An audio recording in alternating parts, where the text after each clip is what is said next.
Hey, how's it going everybody? Dylan K. Johnson here and welcome back to another video. Now, today we're going to be covering a full DIY tutorial on how I built my reverse hyper. I do want to start off with a statement saying that this video is for entertainment purposes only. If you decide to build this, you do so at your own risk. I'm not liable for anything that might happen during the building process or in the use of this item. That's just kind of a legal disclaimer I have to say. So anyway, we're going to jump straight into everything. Now, if you guys have been following me over on Instagram, you'll know that I put a post up of this a few weeks ago as soon as I finished building it, and I've been slowly working on putting together this full video. So we're going to start off with a materials list and a tools list that we're going to need for this entire build. So I'll throw everything up on screen here so you can just screenshot this, go to the store if you need to pick anything up, but I'll throw everything up on screen and I'll just kind of talk you through what we're going to be needing today. Alright, so as you can see on screen here, we've got our tools list, we've got our materials, and we've got the basic total cost down there at the end. So you guys can quickly screenshot this if you'd like, so you can take it with you to the hardware store so you know exactly what to pick up. But before we move on from this, I wanted to talk about a couple of things. First and foremost, under the tools, you're going to need a socket wrench set, and then you're also going to need a crescent wrench or a second socket wrench set. Just because of some of the bolts we're going to be installing, you need to make sure they're not twisting in place. So you need to be able to hold down one hex side versus the other while you're screwing it in. Moving on, we're going to need an angle grinder and a grinding wheel. So not a cutting wheel, but specifically a grinding wheel, because once we get to the galvanized piping, we need to be able to grind down some of the 3/4 inch galvanized piping so that it can properly fit inside of our pillow block bearings. So that's why we're going to use that grinder. And again, like I said, you want to make sure you have an actual wheel specifically for grinding the metal down, not just a cutting wheel. It's going to make it a lot easier, and it's going to make it a lot quicker as well. So the last thing under the tools that I want to talk about is the optional sander at the end. So because we are making this out of wood, there's going to be the chance of splinters, slivers, things like that. So what I like to do with any wood creation, any wood DIY, is at the very end of it, I just like to take a hand sander and quickly go over the entire thing just to help smooth out all the surfaces and kind of prevent things like splinters, slivers, anything that could happen to your hands or happen to you while you're using it. So that's just kind of an optional thing there, what I would recommend doing with it, but it's up to you guys. So moving on from there, let's talk about some of the materials, starting with the wood. So with this, you should be able to get everything cut with only 10 2x4s, 2x4x8s. However, I threw an extra one onto the list just because personally, I like to have an extra just on the off chance that, say, a board splits while you're screwing into it. Maybe you make a wrong measurement or a wrong cut. Anything could happen. It's always nice to have just an extra, even if you just have one laying around, just so that, again, if something happens, you don't have to run all the way back to the hardware store just for a single 2x4. So that's why I've got 11 on there, even though you should be able to get by with 10. Just kind of my recommendation and what I would do. Moving on from that, everything else is pretty standard. If you have any questions about anything, let me know down below in the comment section. However, the last thing I want to talk about is the 1.5 inch by 10 inch nipples under the galvanized pipe and fittings. With this, you can see I've got quantity 2, and then below that I've got a note saying that I recommend having the threads cut off of one side of each of them. What I mean by that is usually in the piping section, say at like Home Depot or Lowe's, there'll be somebody there that's able to cut the piping for you if you ask them. And what I would do is I would have them cut off one of the threads on each of the 10 inch, 1.5 inch by 10 inch nipples. Reason being is when you're loading, those are going to be your weight horns. So when you're loading plates onto the pendulum of the reverse hyper, when you're loading your collars on, it's nice not to have to worry about the threads digging into your plates or digging into your collars, damaging any of your equipment, things like that. So that would be my personal recommendation. And that's actually what I ended up doing. Big thing though is if you do have them cut down or cut off, you want to go through afterwards and sand down any of those sharp edges, those burrs, because it's a lot easier to cut yourself on those as well if you don't go through and sand them down. Let's see, moving on after that, the last thing that really you want to talk about is the 2-inch fixed rubber casters. You can see on there, I've got them listed as optional. That just really helps to move the entire reverse hyper around your gym or wherever you're putting it, your garage, once it's finished, built, or once it's completed. For me, This one comes out to like around 80-90 pounds, and it's pretty bulky, so it just makes it a lot easier to move it out of the way if I need to move it, anything like that. So if you do end up deciding to go with the rubber casters, you'll also need to pick up those hex head lag screws, 8 of them, 4 per caster, as you can see listed right below it. And then the last thing on here is the pillow block bearings. So those pillow block bearings are the only thing on this list that you can't pick up at your local hardware store. I will have a link down below in the description to where I got them off of Amazon. They're only about $16, $17 for a pair of them, and these are 1-inch pillow block bearings.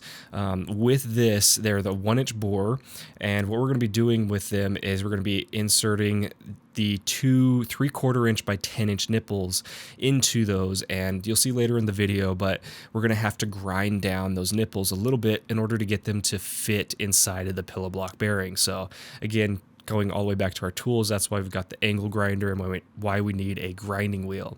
But apart from that, everything else is pretty standard. You should be able to find everything at your local home or local hardware store.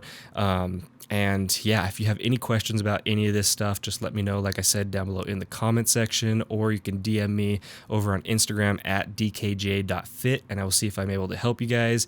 But here as well is just a quick video showing you the entire list that I kind of quickly put it together over on Home Depot, so you can see everything listed out as well. If you need to find part numbers, you can pause the video and pick out what you need from this list. And moving into all of the cuts and measurements that we're going to be making for this build, you can see I've gone through and I've tried to lay everything out here as clear as possible. I will be kind of detailing these out a little bit more as we go through the video, but these should be the general cuts that you'll need to make for this entire build.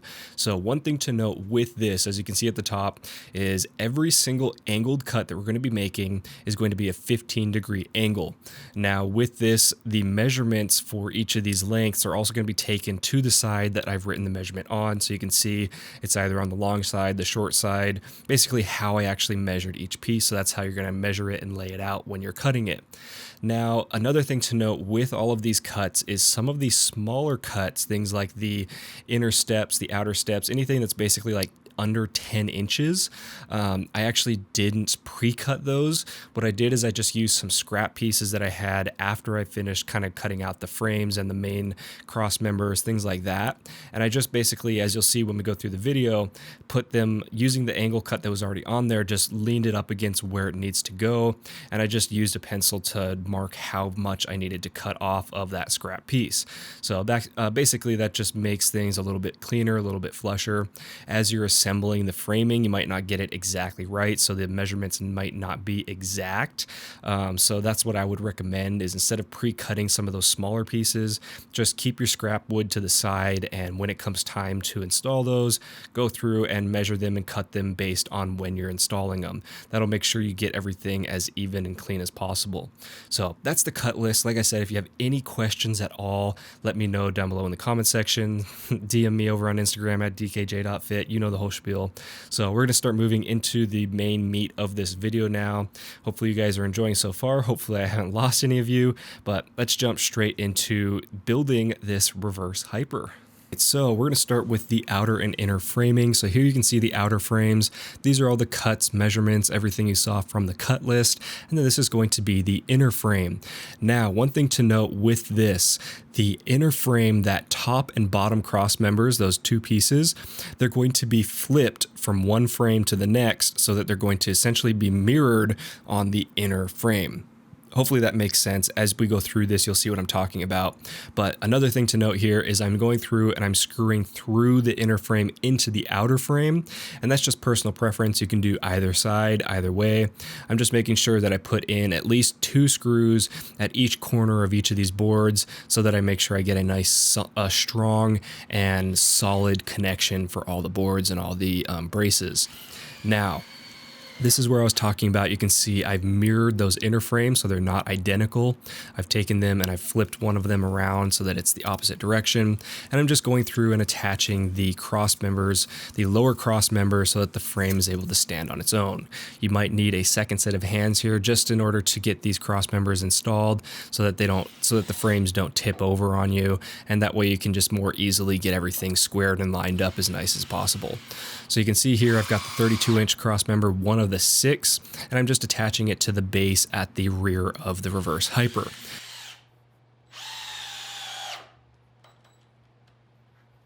Next, we're going to be assembling the top cross members. So these are essentially going to be what make up the base where you're going to be laying on when you're using this machine. And we're going to be using 5 of those 32-inch boards, just going through and installing a couple screws in each of them just to ensure that they're held down as much as possible and making sure that I'm screwing into both the outer and the inner frame. So this here is where I was talking about before with the cuts. I'm just using a couple of scrap pieces of wood as opposed to pre-cutting these measurements, because when you're assembling the frame you might not get them exactly square, so it might not be exactly the 5.5 inches or whatever this specific cut was. Yeah, the 5.5 inches that I had called out earlier, it might be something like 5 3/8 or 5 5/8. Just going through and taking a couple pieces of scrap wood, setting them up right against the base steps and then marking them so that you're able to get an exact cut just makes things look a little bit nicer.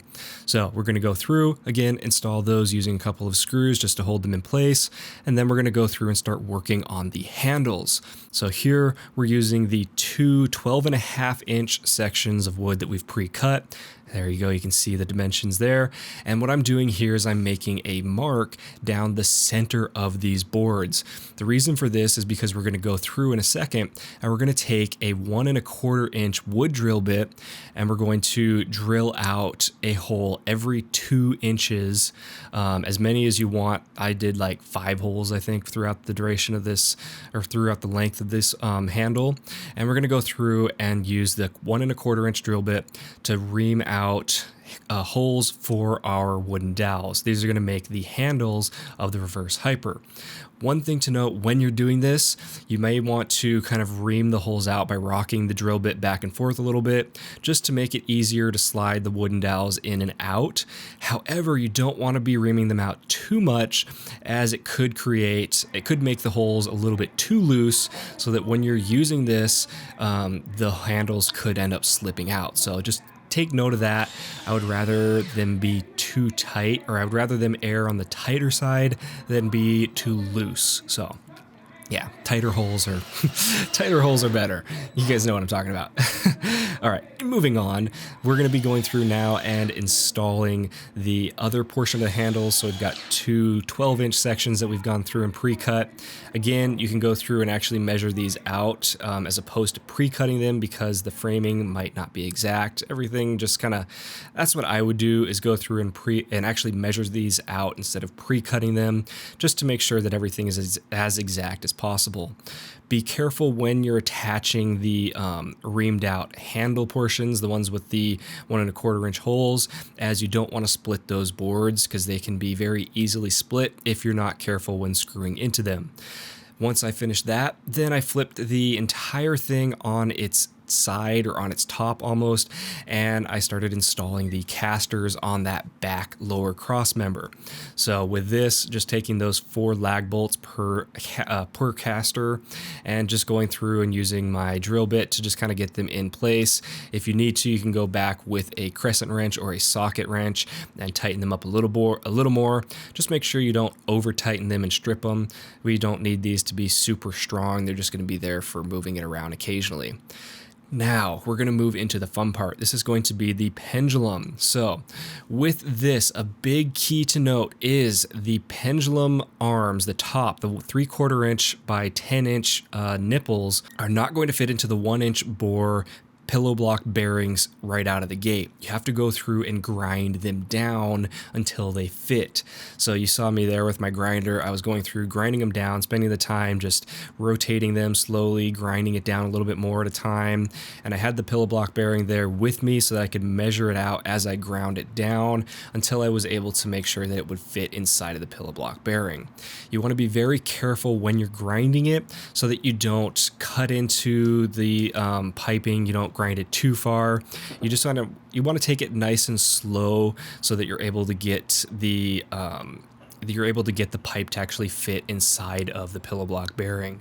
Now, once I finished off with that, then I went through and I actually applied the piping tape to the threads just to make sure that the threads weren't going to loosen, because we're going to get to the point where we're about to assemble everything here, assemble the pendulum. You can see here, I've got my pillow block bearings. I'm using my hex key, and I'm going to make sure that the set screws on these pillow block bearings are fully backed out so that I'm able to slide the piping into them all right without any issue. So just go through, make sure that that's there, and then we're going to just try and slide and fit the piping into the pillow block bearings. Again, this is where I had one out there with me just to make sure that the fit was right. I also didn't want to grind it down too much to where it was really loose. I just wanted, it's a very kind of back and forth patience game with grinding these down. You just want to get it to the point where you can get the piping at least flush to the backside of the pillow block bearing. Once you're able to do that, once you've got it all the way in there, then you're going to take your hex key and again just lock down both of the set screws on each of these pillow block bearings before we start to install them. That's just going to help ensure that they're not going to slide around, they're not going to slip out on accident. You shouldn't have any issues with them, especially considering the piping is actually going to be thicker where you're not grinding it down, so you shouldn't have to worry about them sliding left to right and sliding out of the pillow block bearings, as long as you don't grind down too much past where you need to. So you should be good to go there. Now, we're going to take the pendulum braces that we cut, the two 10-inch sections of 2x4, and what I did was I measured 2 inches in off of the front so that the center of that was lined up with the end of the second board. So basically 7 inches in from the front edge of the reverse hyper is where the center of our pendulum is going to sit. So you'll see that in a second after I finish screwing this brace in place. But the thing is, we want to center our pendulum to the center of that second and third board, so you can see what I'm talking about here. Hopefully that makes sense. So you get it in place as centered as possible. Make sure, again, you might want to measure it left to right to make sure that it's not twisted. That way you don't have any issues when it's actually swinging. Get the pillow block bearings and the center column for the pendulum in place, and then you're going to mark out the holes for those pillow block bearings. Once you've got those marked out, then what we're going to do is we're going to actually take and elevate one edge of the entire reverse hyper. As you can see, I just threw some scrap pieces of wood under there so that we can take our 1/4-inch drill bit and drill all the way through to the other side. The reason for this, as you'll see in a minute, is because we need to have holes that go clear through both layers of 2x4. So you want to make sure that your drill bit is long enough. If you absolutely have to, you could always drill through the first 2x4 into the second one, pull off the 2x4 that you've attached here, and then drill through the rest of the way. I didn't want to do that, so I just kind of made sure that my drill was at least 3 inches, something like that. I believe, yeah, 3 inches, like 3¼ inches long, I believe is the minimum you need or something. I don't know, but you guys get the point. Make sure you're drilling all the way through, and then once you've got that finished, we're going to flip it over, back standing up, and then we're going to just kind of clean out those holes. So again, run the drill quickly through each of the holes that we just made so that we've got a nice clean hole on top. Because what we're going to do next is we're going to take those 4 1/4-inch by 4-inch hex screws that we picked up, or hex bolts, along with the standard cut washers, and we're going to actually take the 3/4-inch wood drill bit and we're going to countersink them into these holes. So you'll see here in a second, I just ensure that the 3/4 inch bit was the right size for these washers. You can always go a little bit bigger if you have to. It doesn't make a huge difference. I just wanted it to be as close as possible so I'm not taking away too much wood. But we're going to go through and just countersink a little bit for each of these holes just so that we can get the head of the head of the bolt and the washer to sit below the level of the top here. Hopefully that makes sense. You guys can see what I'm talking about as we go through this, but basically just go through, countersink it just enough to where those are flush with the top of the wood, and then we're going to go through and do each of these before we start screwing the 4-inch bolts in. With this, just again, as I said, be careful. You don't want to be drilling too much. You don't want to be countersinking too much, as that will start to reduce the integrity. It's not going to be crazy or anything like that, but just try and countersink or ream out as little as you need to here to make sure that everything will sit flush. Now, once we've got those finished, then we're going to take our 4-inch by quarter inch by 4-inch bolts and that standard cut washer, and we're going to go through and screw them into each of these holes. So you can either use a crescent wrench, you can use a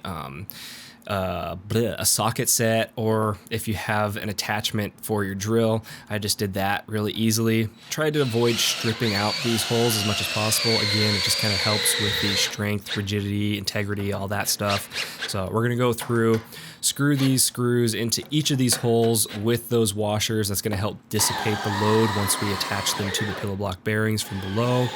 As you'll see here, we want to make sure, again, that our screws are going all the way through the bottom of our boards. Clean out any kind of loose splinters that end up coming out. Just make things as nice as possible. Avoid any kind of issues down the road. And what we're going to do next is we're going to take that center column of the pendulum with our pillow block bearings, going to place it onto the screws, and then you're just going to take those fender washers, so the really big ones, they're about a 1 1/4 inch wide, and you're just going to go through and install the nuts onto those bolts with the fender washers. Just get them finger tight, and then go through with a crescent wrench or 2 socket wrenches. You're going to have one on the top to prevent it from spinning, and just go through and get them to where you're comfortable with how tight they are. Basically, I went and tightened them down until I saw the washer start to flex, and that was the point at which I stopped tightening them. Again, I didn't want to I didn't want to strip anything out. I didn't want to go crazy on it. It just needs to be to where nothing is going to move around. One thing you do want to make sure as you're tightening these down is you want to make sure that the pillow block bearings are staying as straight as possible. You don't let them twist left or right or anything like that. Otherwise, your pendulum could end up being slightly rotated. So just make sure you get everything as straight and lined up as you can while you're tightening them down. Then we're going to go through and install the rest of the pendulum. Again, I've used pipe taping to make sure that everything stays locked in as much as possible. You can use either pipe taping or like Loctite, anything just to help prevent the threads from coming undone during use. Next, we're going to be installing these steps. So here you can see I'm measuring 13 inches off of the ground, which actually with this square I believe is about 15 inches because there's an extra 2 inches at the bottom that aren't added on. But anyway, the height doesn't necessarily matter for what I'm doing. What you would probably want to do is measure to right about your kneecap and then use that as the top of the step. That's kind of what I did, is I measured to about the height of my kneecap and went like 2 inches down just to account for my wife so that it's easier for her to step up onto this, and that's what I would recommend doing. Again, here, this is where we use a scrap piece of wood. Just set it on there, make a mark so that we're able to get it as exact as possible. Just helps keep things clean. You can go through and pre-cut that 4 3/4 inch measurement, but again, depending on your framing, depending on everything else, it might not be exactly 4 3/4 inches. So we're going to install those 2 steps on each side. And then this is the final thing that I did, which I just took some tape and I wrapped them around the exposed threads on the inner part of the tubing there. Reason for the tape is purely to protect the plates and the collars, so I don't want those threads chewing up my plates or chewing up my collars, so I just threw some tape on them. Similar to like we cut off the threads on the outside of those weight horns, it's just purely for that reason. Now, a couple other things that I didn't talk about so far are the belt, how I've attached the belt to the pendulum, and then the padding. Let's start off with the padding. The padding, I've tried a few different things, and what I've found works best without going out and spending another $80, $90, $100 to get this professionally upholstered is just a couple of cheap old yoga mats. We had these laying around the gym, almost never use them for anything. They're like $5, $10 yoga mats that you can pick up at, say, like Walmart or Dick's Sporting Goods, Big Five, any of those stores. And I've got them folded into thirds and then just draped over the edge of the reverse hyper. And I found that these provide more than enough padding. They're just perfect for what I needed, and I didn't have to go out and spend any extra money on them. So if you guys want, you could probably get this professionally upholstered, but like I said, it's going to cost you probably around 80, 90, maybe $100 or so, if not more. So for now, these cheap old yoga mats, you might even have like a pillow or something laying around. They work just fine. Next, the belt. So the belt is a standard Spud Inc. belt squat belt. I've got it for my belt squat, which you can see there in the background, kind of off to the right. I'll throw a link in the cards above to that full video on how to build that if you guys are interested. But it's just a belt squat belt, nothing super special. Again, I'll throw a link down in the description if you guys are interested for this one particular. But it is almost a little bit long. It's almost a little bit too big, I feel. However, it works just fine. The way it's attached to the pendulum is using a figure-8 nylon webbing strap. So you can see here, I've actually got a second one and I've got a handle attached to it. So they're extremely versatile. They're like $5 or $6 for like a 5-pack over on Amazon. And yeah, I've just got it looped around the pendulum arm so that it puts the pressure right at the center of it. And that's how I've got it attached to my belt. So overall, really happy with how this build turned out. Haven't gone over about 200 pounds on it, so I'm not sure of the exact weight capacity. If you guys do end up building it and you go heavier, let me know. Reason I haven't gone heavier is purely because I'm not strong enough to go much farther beyond that without the weight starting to control me instead of me controlling the weight. So that's kind of where I'm at with it.